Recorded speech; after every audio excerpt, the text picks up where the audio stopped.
Yeah, yeah. Just like, I mean, in terms of work, I was like the big clubs.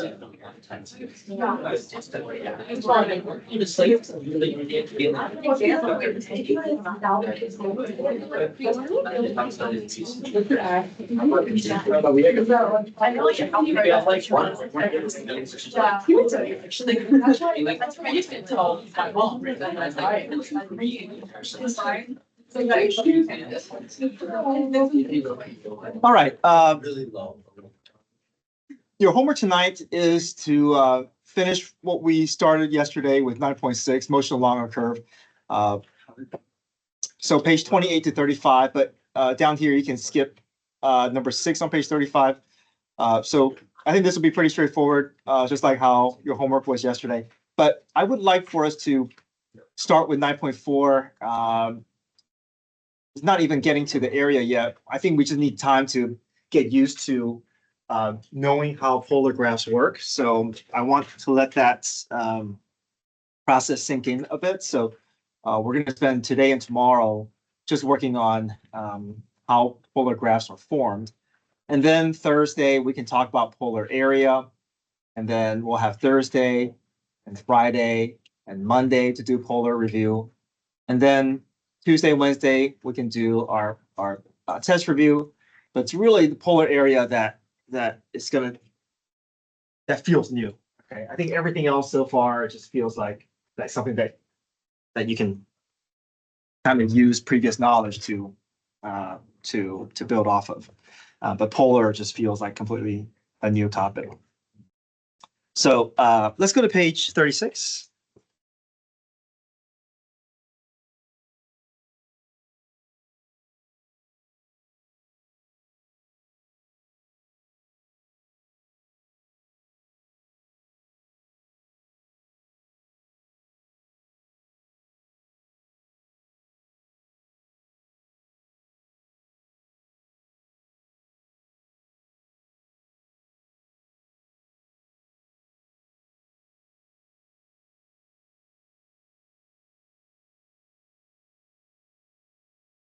Okay, so a rectangular coordinate system is one way to navigate through a plane. So if we talk about rectangular coordinates, we talk about how we go horizontal and vertical and reach our destination, right? Curves that are not functions are often more easily expressed using an alternate coordinate system called polar coordinates. In polar coordinates, we still have the traditional x and y axis. The intersection of these axes is called the pole. Similar to navigating on the unit circle, we can now get to any point in a two-dimensional space by specifying an independent choice of an angle, theta, from the initial ray, this polar axis, and then walking out along that terminal ray in either direction. So normally, if I want to get to this point here, we would just have two sets of information. We will go right a set of units and we'll go up a set of units, and that will get us our destination, right? But now to get to this point, we're going to arrive at this in a different way. Okay, we're going to, from our x-axis or polar axis, we're going to build the angle where that point is, and then once we have that angle measure, then we're going to walk out towards that point. So in this case, this is 1, 2, 3, 4. So our order pair is going to be consisting of the theta, the degree from the polar axis, and then the radius in terms of the distance from the pole. So let's say this was a radian measure of pi over 4. So that's my pi over 4. So, and then I'm going to walk out 4 units. So 1, 2, 3, 4. So my order pair is 4, comma, pi over 4. it seems strange to see that r comma theta. Typically, we think of the independent variable as theta, so we typically want to do like theta comma r, but the order pair here is it's given as r comma theta. Although the angle is the independent variable, we express the point in the polar plane as r comma theta. The point to the right would have coordinates of 4 comma pi over 4.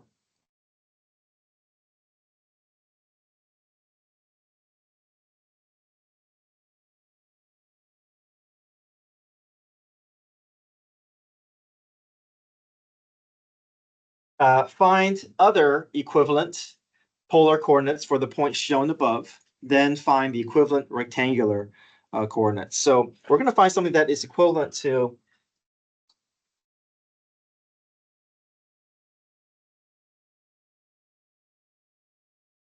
this point that we see here, because there's multiple ways that we can reach this point.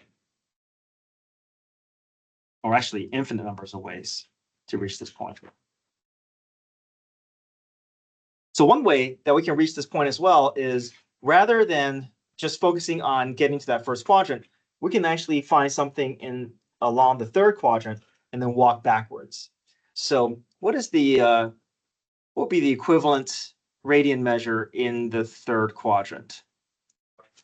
Yeah, 5 pi over 4. So I'm going to have another way to write this. So we could be at an angle 5 pi over 4, which is along this dotted line here.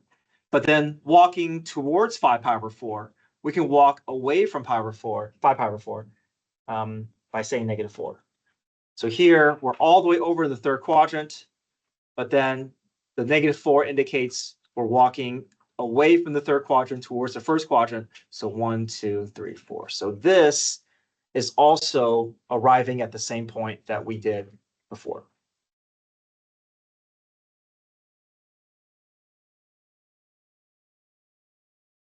So basically, we can either arrive at our destination by getting to the quadrant where that point is, or getting to the opposite quadrant where of the point.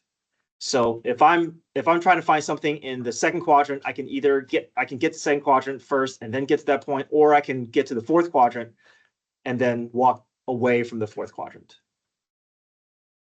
So here's another way. Another way is we could have different ways of representing first and third quadrant, right? You could have infinite coterminal angles in the first and third quadrant. We can also be in the negatives as well. So for instance, pi over 4 is the same thing as, if I subtract 2 pi, what's pi over 4 minus 2 pi?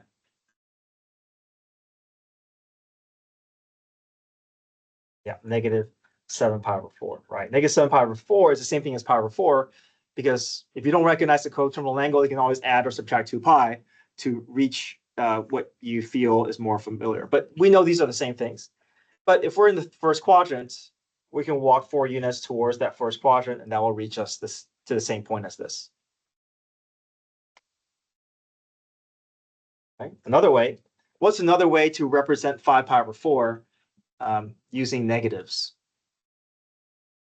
-3 pi over 4. I can just subtract 2 pi. And if I'm in the third quadrant, I can walk 4 units away from the third quadrant, so -4, to get to my first quadrant location.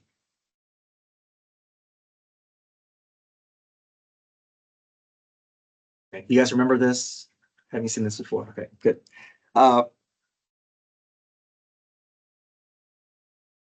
Now, we can convert from rectangular to polar and from polar to rectangular by using just a set of information from a triangle. So if we can label this in your diagram. So we have theta, x, y, and r. And through a series of trig, we can get from one form to the other. So let's say we have something that is in polar form, theta and r. I can get to x and y just by using sine and cosine if I have R and theta available to me.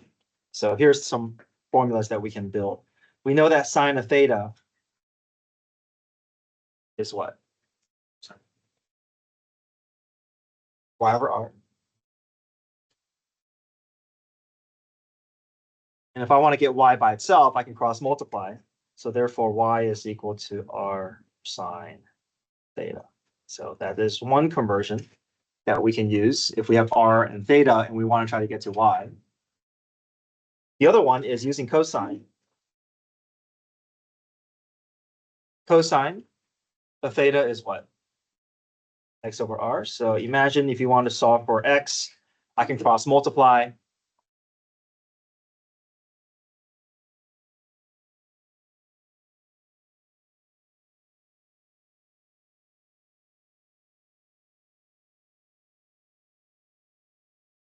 Okay. So let's say we wanted to convert this 4 and pi over 4 R and theta into an x coordinate where I want to reach that point by going right and up. I can go through this formula here. So it says find the equivalent rectangular coordinate. We have our 4. 4 is our radius. And then theta is pi over 4.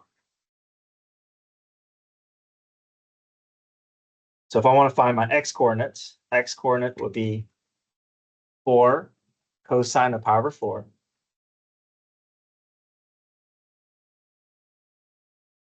And y would be 4 sine of pi over 4. Clean this up. We know cosine of pi over 4 is root 2 over 2.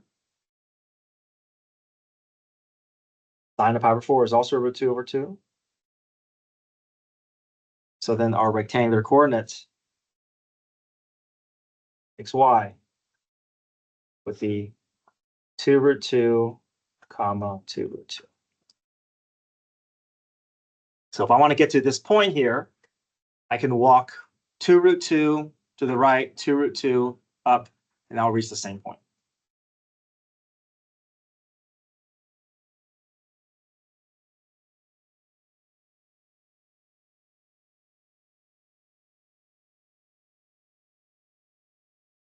And I also want to kind of talk about going backwards as well. What if we are sitting at rectangular coordinate and we're trying to get back to polar? We're still going to use this diagram here, but we're going to use a different set of information. If we only have x and y, how can we get to R? Well, if I only have x and y, if I want to get to R, Pythagorean theorem can do the trick, right? Because I know x squared plus y squared equals R squared. So to go backwards, my R is just the square root of x squared plus y squared. And then if I only have x and y, I'm trying to get to theta. What's the relationship? What's the trig relationship that will link x, y, and theta together? Tangent, yeah. So I know that tangent of theta is equal to y over x. And therefore, theta is equal to inverse tangent of y over x. So let's just go backwards here and just prove to ourselves that we can take our rectangular coordinate and reach and go back to this 4 comma pi over 4. All right, so if I want to solve for R, I just take the square root of my x and y.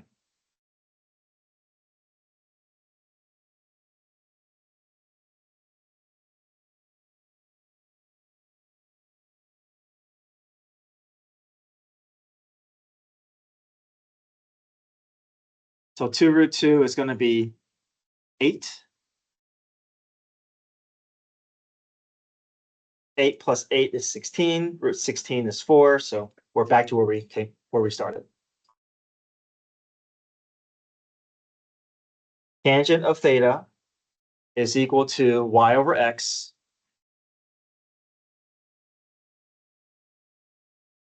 So tangent of theta equals to 1. Where is tangent equal to 1? When theta is equal to pi over 4. So we're able to reach where we came from. So from polar to rectangular, we use sine and cosine to get from rectangular back to polar. we use Pythagorean theorem, and we use tangent.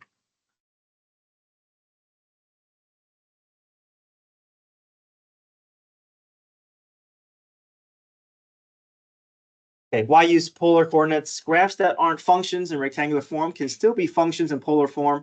Some of these curves can be quite elaborate and are more easily expressed as polar rather than rectangular equations. Some of the calculator exploration we're going to see and demonstrate that.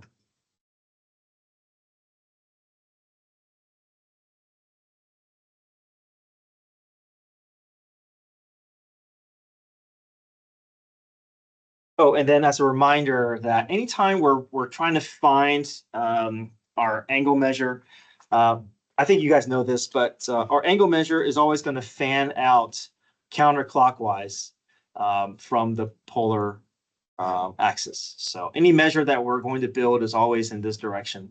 Unless it's negative, then we're going to go clockwise.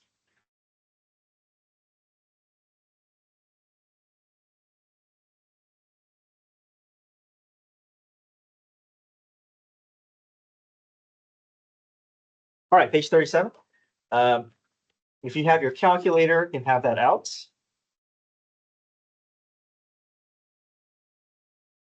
Now, I don't want to say that you have to memorize these because you can use your calculator to create all these graphs, but it helps if you're familiar with this. The more familiar with the graph, the more that you can kind of build it out without relying on the calculator. But it is nice to have the calculator and kind of go back and forth. But it's also important for us to kind of know how a graph is built. And so, so this is what takes kind of some time here. The more that we're familiar with our graphs, the easier things will be when we're trying to figure out area, because the way that graphs are drawn is very different than our rectangular graphs.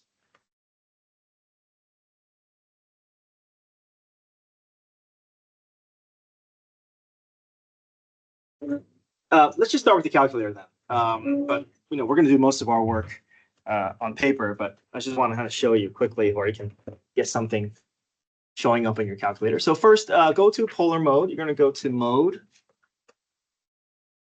and select, instead of function form, you're going to select POL for polar. There's function, parametric, and polar.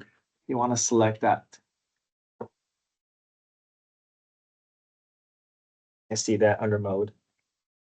Now, when you hit y equals, it's no longer going to be x and y. It's going to be r and theta. So let's just type this in here. R equals cosine of theta. And now when you try to type in x, it's going to convert it to a theta now.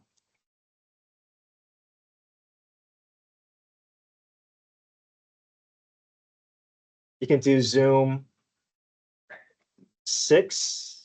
Sometimes that will give you, yeah, so it's kind of hard to see here. Or if you can do zoom, scroll down to zoom fit, which is all the way down at the 10.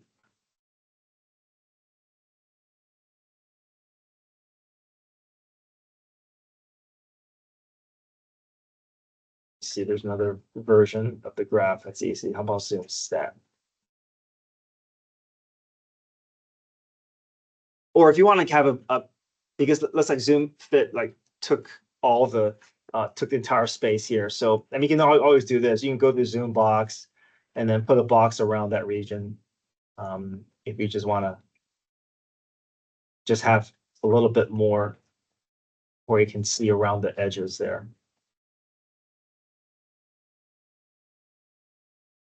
It should be a circle, but the X and Y axis are not quite lined up, so it looks like oval there. Those be square. There's an option in the Zoom to both be square. Five. Square. Okay, thank you. Let's try that. So zoom square. Great. Yeah, that's great. Thanks.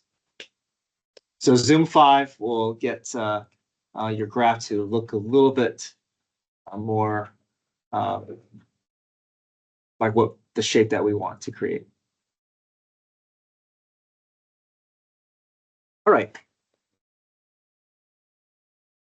We're going to build this from scratch here because I think this is helpful in terms of, knowing how the graphs are formed, especially when we get to area. So I'm going to pick out some relatively easy unit circle values to help us. So I'm going to start with 0. And we're going to, so theta is our independent variable, but I know that as we write our order pairs, it's r comma theta, which is kind of strange. But for this, I'm going to create my table, theta being my first column, because it's the theta that's my independent variable here. So I'm going to plug 0 in for theta. What's cosine of 0? 1. So my graph is going to start over here at 1. This is how my circle, my graph is going to begin its journey around in that circular fashion. Okay. Next up, let me just choose some order unit circle values here. Pi over 6. Pi over 6, cosine of pi over 6 is 3/2, which is around 0.7. So we're at this angle here.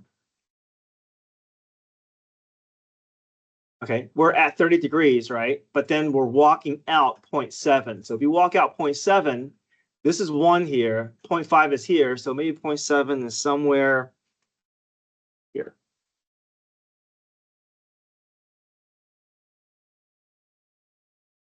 Pi over 4. I don't have pi over 4 graphed on here, but pi over 4 is going to be split that difference between pi over 3 and pi over 6. So what's cosine of pi over 4? Root 2 over 2. Root 2 over 2. Oh, I'm sorry. Root 3 over 2 is it's 0.8. My bad. I should be a lot higher up. It's root 2 over 2, that's 0.7.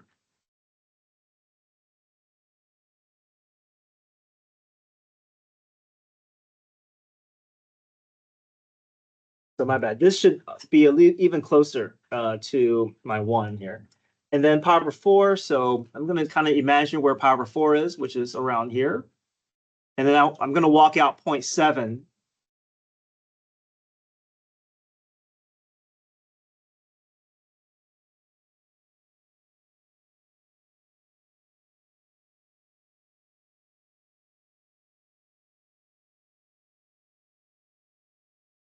Pi over 3. Cosine of pi over 3 is 1/2. So pi over 3, I'm going to go 1/2 here. And then pi over 2. Pi over 2, cosine of pi over 2 is 0. So now we're back to. So you see that from 0 to pi over 2, this graph is going to sketch out half a circle.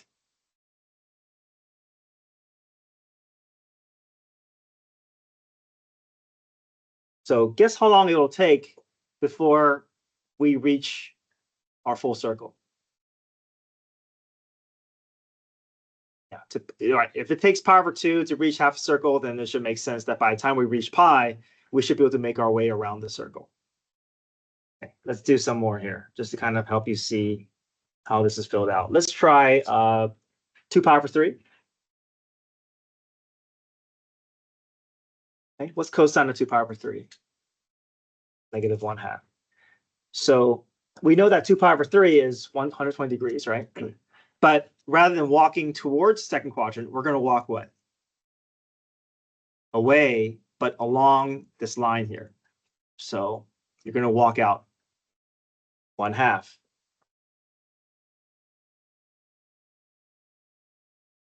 Let's do 5 pi over 6. 5 pi over 6 is 150 degrees.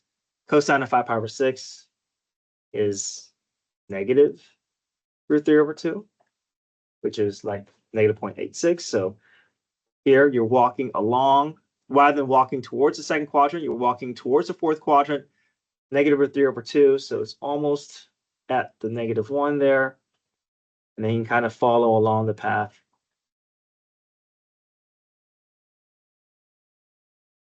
So the arrows here indicate the path of this graph.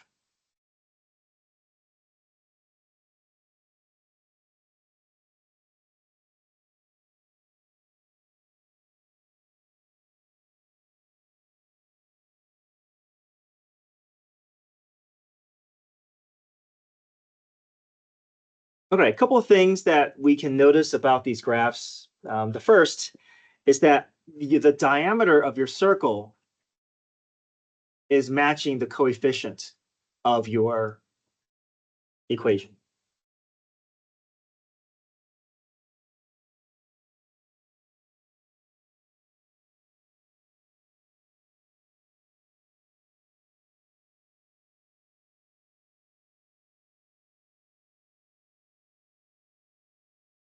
So that's nice to know.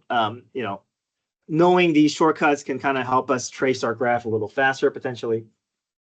Second, okay, we always, for these circles, we're going to trace out in counterclockwise direction. And then one rotation will be completed from 0 to pi.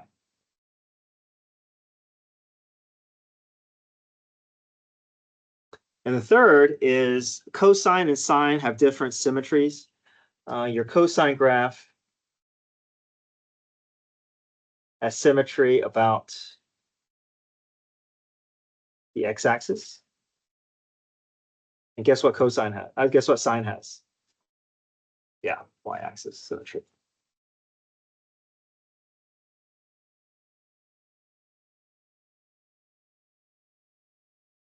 So if you look at the second graph here, 3 cosine theta. What does that 3 tell us? Diameter is 3. And if you just kind of remind yourself what the starting point is, we know that at 0, cosine of 0 is going to be 1. 1 times 3 is 3. So you know that your graph is going to start out here. And basically, it's just going to be a larger version of this, right? And it's just going to have a diameter of 3, which means that the radius is going to be what? Around like probably 1.5, right? So if you can kind of estimate where 1.5 is, you can probably sketch out your graph without having to go through all these order pairs.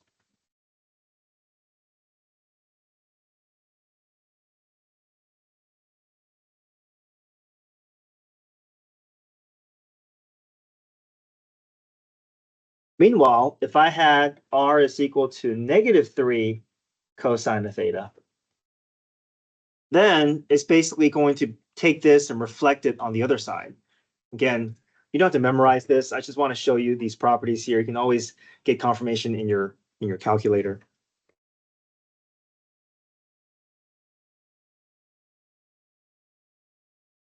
And then r equals 4 sine theta, just to kind of give you an idea where the graph starts. At 0, sine of 0 is going to be 0. So it's going to start here, but the circle is going to be up here, right? It's going to be symmetrical about the y-axis, so it's going to be split in half on the y-axis. So this is 3 cosine theta. This is -3 cosine theta. 4 sine theta would be up here with a diameter of 4. -4 sine theta would be down here, also with a diameter of 4.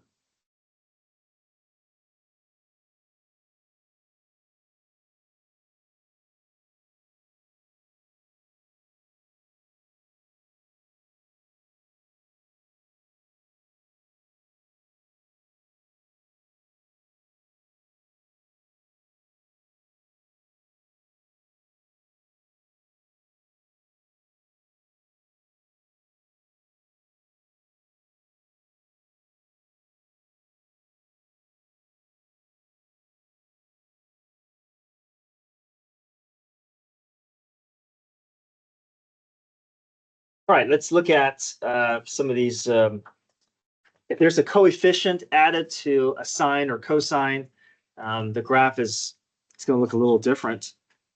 it's going to kind of fall under these cardioids here. So let's just create some of these here. And you can also use your calculator to confirm all these graphs. So I'm going to start at 0. If I plug 0 in for theta, cosine of 0 is 1. 1 times 2 is 2. 2 plus 2 is 4. So my graph is going to start here.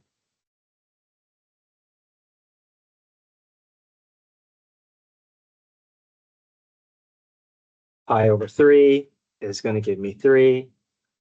Pi over 2 is going to give me 2. 2 pi over 3 will give me 1. And pi will give me 0. So another thing that can help us out is sometimes you don't even have to sketch out the full graph. If you can figure out what half of the graph looks like, then the other half is going to have symmetry. But let me just graph these order pairs here. So we have pi over 3, which is 3. Pi over 2, which is 2. 2 pi over 3, which is at 1. And then pi is going to be at 0. So the graph is going to kind of spiral in towards the pole.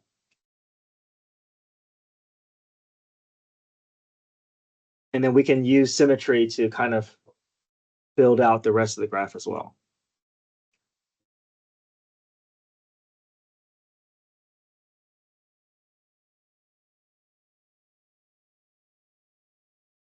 So it's kind of resembles like a heart, right? Kind of like a sideways heart. So it's called a cardioid. But a cardioid is not going to fill out until from 0 to 2 pi. So it's going to at pi it's only going to get to your halfway point. And then from pi to 2 pi is where the rest of the graph fills out. So a cardioid is going to have a look where you're adding a coefficient to a trig or to a sine or cosine polar graph. Again, these are not things you have to memorize, but I just want to kind of point out a couple of properties here. If I add the coefficient and the constant together, that will give me the diameter of your diagram or of your cardioid. But then if I subtract the constant and the coefficient, that'll give me the quote unquote inner diameter. In this case, 2 minus 2 is 0. So there is no inner diameter. The graph is just going to bounce off of that pole and just continue on. Meanwhile, if I had 1 plus 2 cosine theta, what's going to happen is the graph is going to kind of go inside itself, and it's going to create this inner loop.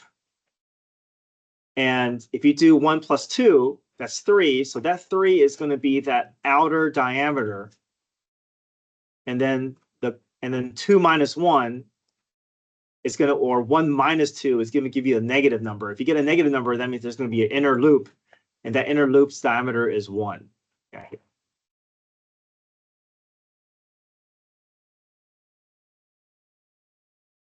And we know that there's going to be an inner loop if there are 2 polar zeros. If there's 2 polar zeros, what's going to happen is it's going to hit that pole, and it's going to loop, and it's going to come back around. And whenever we see 2 polar zeros, that's an indication that the graph is going to have this inner loop, creating this shape here.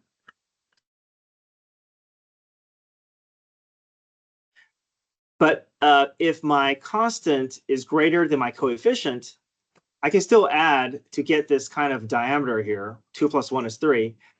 But 2 minus 1 is 1, which tells us that there is no polar zero. It's kind of like this, the distance here is 1, the distance here is 3. So it kind of comes in a little bit, but it never gets to the polar zero. So it just kind of flattens out, but it never gets sucked in all the way to the pole.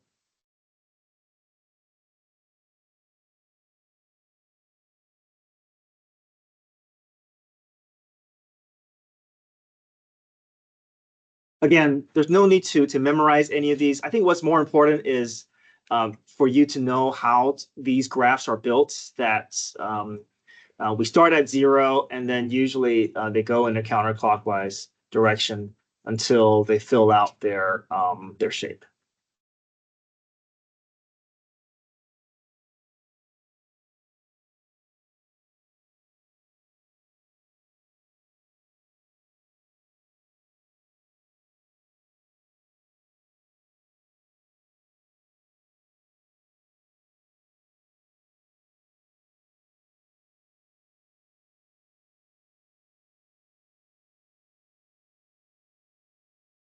If you guys can copy some of this down as well.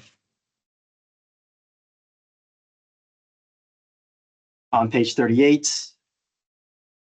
You notice how your cosine graphs are going to be nicely symmetrical about the x-axis, so you can expect the sine cardioids to be symmetric about the y-axis.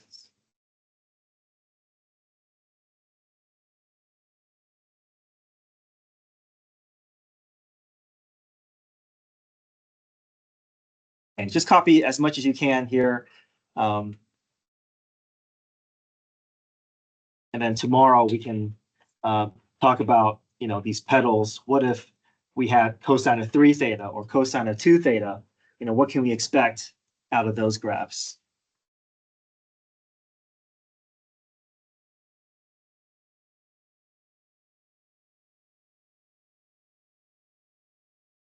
Oh, sorry, let me move this over.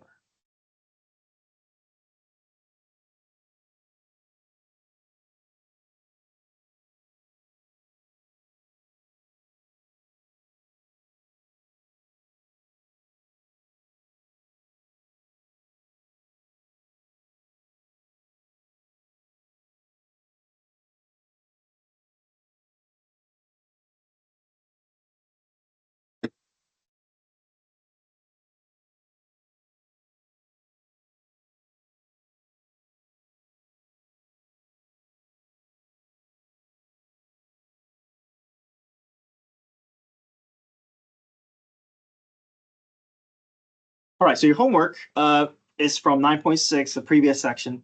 So page 28 to 35, I'll send out a reminder this afternoon. You can also skip number 6 on page 35. All right, come get your phones.